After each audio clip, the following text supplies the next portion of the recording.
Nah, karena ini lagi musim penghujan datang, Lur.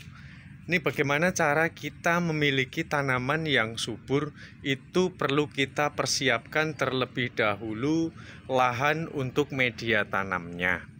Nah, kebetulan tuh aku nih baru aja dapat beberapa hari ini dari kawan, ada bonsai serut ya. Ada bonsai serut ini tuh lumayan sih bonggolnya sih. Cuma masih aku tutup menggunakan karung ya. Karena nanti mau aku pindahkan ke media pot yang lebih ceper supaya bonggolnya lebih tampak menonjol gitu kan, kelihatan ada bobotnya.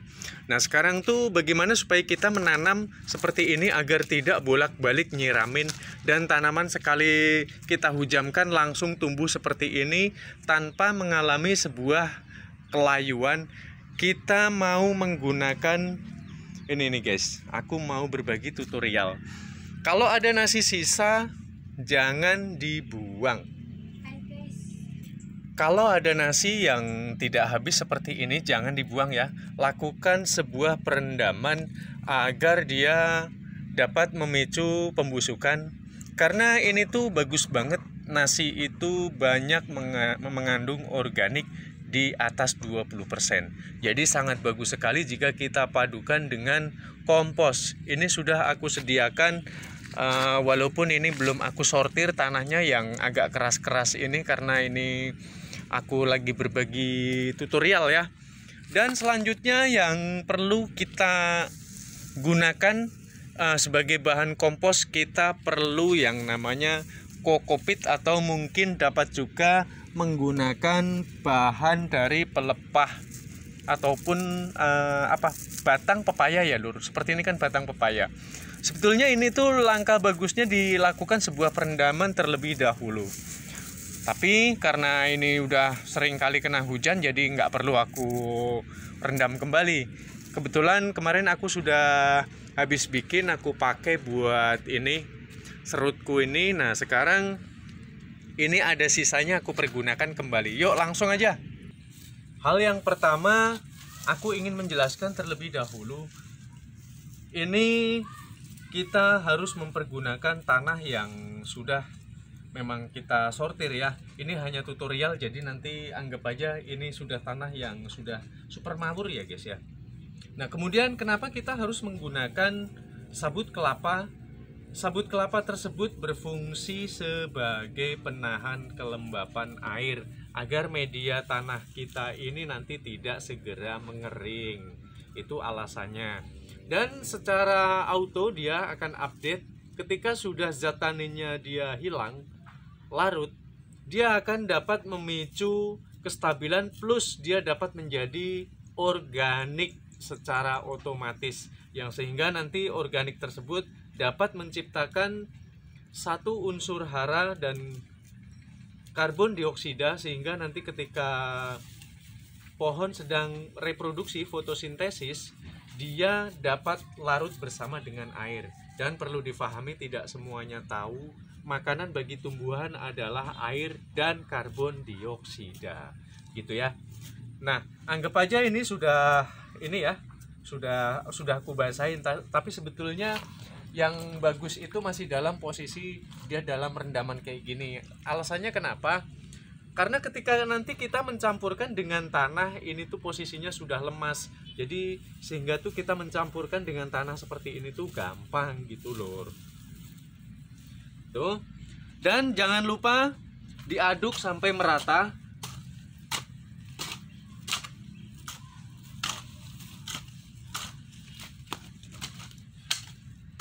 Anggap setelah ini sudah sampai merata, lalu kita masukkan nasi basi tersebut atau nasi yang sudah difermentasikan.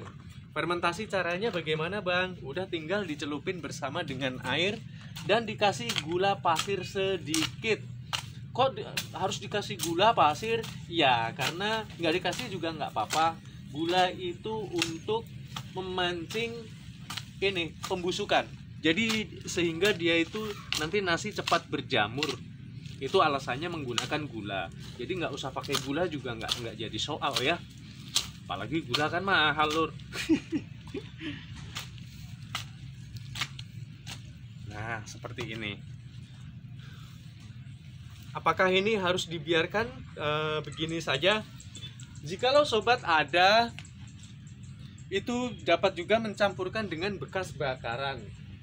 Ini aku ambilkan, sama Puje di sini aja, liatin aku nggak apa-apa.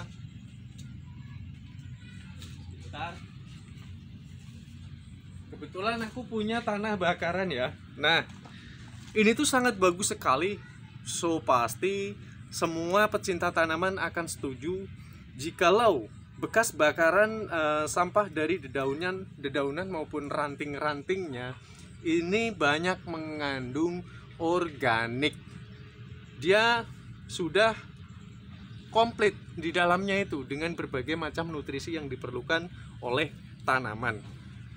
Tapi nggak harus segini juga. Gunakan, dibalancekan dengan yang media tanahnya yang menurut kalian itu kayaknya itu seimbang lah gitu. Nah, ini juga berfungsi selain dia memiliki nutrisi bagi tanaman, dia juga dapat mencegah terjadinya satu kekeringan. Sobat dapat lihat teksturnya mungkin lebih dekat, bahwa ini basah ya karena di sini musim hujan ya. Ini tuh menahan kelembapan lebih lama dibanding dengan tanah, itu alasannya. Ini arang guys, ini tuh arang tuh ya kan, arang tapi masih agak keras juga ini kan. Nah, ini campur-campur arang kayak gini, anggap aja ini arang ya, sudah jadi arang semuanya. Nanti kalau dia lembab, otomatis tanaman kita jadi adem di sekitar areal akar. Dan kompos itu apa sih Bang?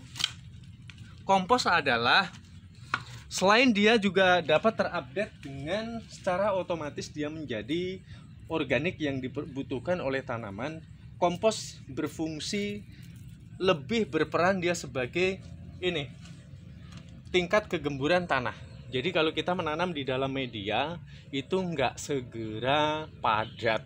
Makanya betapa pentingnya kompos kalau menanam di media pot-pot atau mungkin polybag dengan media yang sangat terbatas.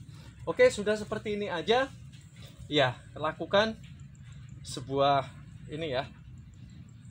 Pokoknya yang keras-keras kayak gini dibuangin. Kita singkirkan, anggap aja ini sudah selesai. Lalu kita adakan sebuah penyiraman. Makanya dibutuhkan lubang seperti ini agar nanti kalau kita menyirami itu airnya nggak kemana-mana. Ini tuh wajib disirami, iya. Ini harus disirami.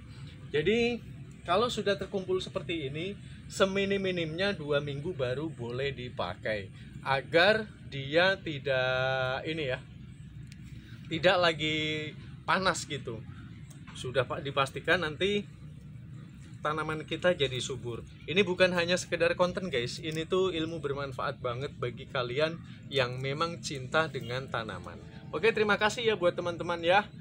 Kita jumpa pada konten selanjutnya. Bye bye.